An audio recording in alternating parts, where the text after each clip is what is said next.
আমি এটা শুনে খুশি হলাম। এটা ইংরেজিতে হবে I happy to listen it. I happy to listen it অর্থাৎ আমি এটা শুনে খুশি হলাম। এটা আমার প্রিয় গান। এটা ইংরেজিতে হবে it's my favourite song. It's my favourite song অর্থাৎ এটা আমার প্রিয় গান। আমি অফিসের বাইরে আছি। এটা ইংরেজিতে হবে I am outside of the office. I am outside of the office অর্থাৎ আমি অফিসের বাইরে আছি। বৃষ্টি হতে পারে। এটা ইংরেজিতে হবে it's may rain. It's may rain অর্থাৎ বৃষ্টি হতে পারে। পরে কথা বলছি। এটা ইংরেজিতে হবে talk to letter. Talk to letter অর্থাৎ পরে কথা বলছি। আমি তাকে বলেছি। এটা ইংরেজিতে হবে I told him. I told him অর্থাৎ আমি তাকে বলেছি। আমি আশ্চর্য। এটা ইংরেজিতে হবে I am wonder. I am wonder অর্থাৎ আমি আশ্চর্য। আমার দুটোই পছন্দ। এটা ইংরেজিতে হবে I like both. I like both অর্থাৎ আমার দুটোই পছন্দ। তোমার নখ কাটো। এটা ইংরেজিতে হবে pair your nail. Pair your nail অর্থাৎ তোমার নখ কাটো। আমি প্রস্তুত নই। এটা ইংরেজিতে হবে I am not ready. I am not ready অর্থাৎ আমি প্রস্তুত নই। একটি ট্যাক্সি ভাড়া করো। এটা ইংরেজিতে হবে hire a taxi. Hire a taxi অর্থাৎ একটি ট্যাক্সি ভাড়া করো।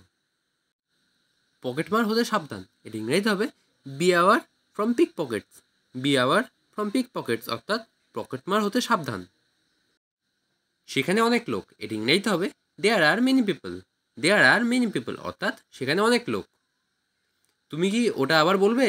এটা ইংরেজিতে হবে could you repeat that please. Could you repeat that please অর্থাৎ তুমি কি ওটা আবার বলবে? সারাদিন মেজাজ খারাপ ছিল। এটা ইংরেজিতে হবে I was a bad mood all day.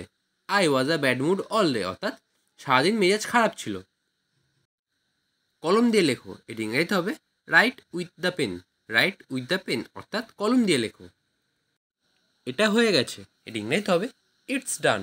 It's ডান অর্থাৎ এটা হয়ে গেছে। দরজায় টোকা দাও। এটা ইংরেজিতে হবে knock the door. Knock the door অর্থাৎ দরজায় টোকা দাও। খারাপ না। এটা ইংরেজিতে হবে নট ব্যাড। নট ব্যাড অর্থাৎ খারাপ না। তোমার পরিচয় দাও। এটা ইংরেজিতে হবে introduce your self. Introduce your self অর্থাৎ তোমার পরিচয় দাও। তুমি মোটা হয়ে গেছো। এটা ইংরেজিতে হবে you became fat. You became fat অর্থাৎ তুমি মোটা হয়ে গেছো। আমি অনেক ঘামছি। এটা ইংরেজিতে হবে I am sweating a lot. I am sweating a lot অর্থাৎ আমি অনেক ঘামছি। আমার হাত ভেজা। এটা ইংরেজিতে হবে my hands are wet. My hands are wet অর্থাৎ আমার হাত ভেজা। সর্বদা সত্য বলবে। এর ইংরেজিতে হবে always tell the truth. Always tell the truth অর্থাৎ সর্বদা সত্য বলবে। এটা তার জন্য যথেষ্ট। এর ইংরেজিতে হবে that's enough for him. That's enough for him অর্থাৎ এটা তার জন্য যথেষ্ট। আমরা তোমার জন্য চিন্তিত। এর ইংরেজিতে হবে we are worried for you. We are worried for you অর্থাৎ আমরা তোমার জন্য চিন্তিত। এটা তোমার না। এটা ইংরেজিতে হবে it's not yours. It's not yours অর্থাৎ এটা তোমার না। তুমি কি তার সাথে কথা বলেছিলে? এটা ইংরেজিতে হবে did you talk to him. Did you talk to him অর্থাৎ তুমি কি তার সাথে কথা বলেছিলে? বেশি কথা বলবে না। এটা ইংরেজিতে হবে don't talk too much. Don't talk too much অর্থাৎ বেশি কথা বলবে না। আমি এটা সকালে রান্না করেছি। এটা ইংরেজিতে হবে I cooked it in the morning. I cooked it in the morning অর্থাৎ আমি এটা সকালে রান্না করছি। আমাদের আবার কখন দেখা হবে? এটা ইংরেজিতে হবে when will we meet again. When will you meet again অর্থাৎ আমাদের আবার কখন দেখা হবে। তোমার পরিবার কেমন আছে? এটা ইংরেজিতে হবে how is your family. How is your family অর্থাৎ তোমার পরিবার কেমন আছে। আমি একটি উপন্যাস পড়ছি। এটা ইংরেজিতে হবে I am reading a novel. I am reading a novel অর্থাৎ আমি একটা উপন্যাস পড়ছি। ভদ্রভাবে আচরণ করো। এটা ইংরেজিতে হবে behave your self. Behave your self অর্থাৎ ভদ্রভাবে আচরণ করো।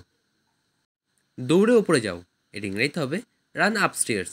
রান আপস্টেয়ার্স অর্থাৎ দৌড়ে উপরে যাও। কি সাংঘাতিক। এটা ইংরেজিতে হবে হাউ আফুল। হাউ আফুল অর্থাৎ কি সাংঘাতিক। তোমার কাছে পাঠাচ্ছি। এর ইংরেজিতে হবে sending to you. Sending to you অর্থাৎ তোমার কাছে পাঠাচ্ছি।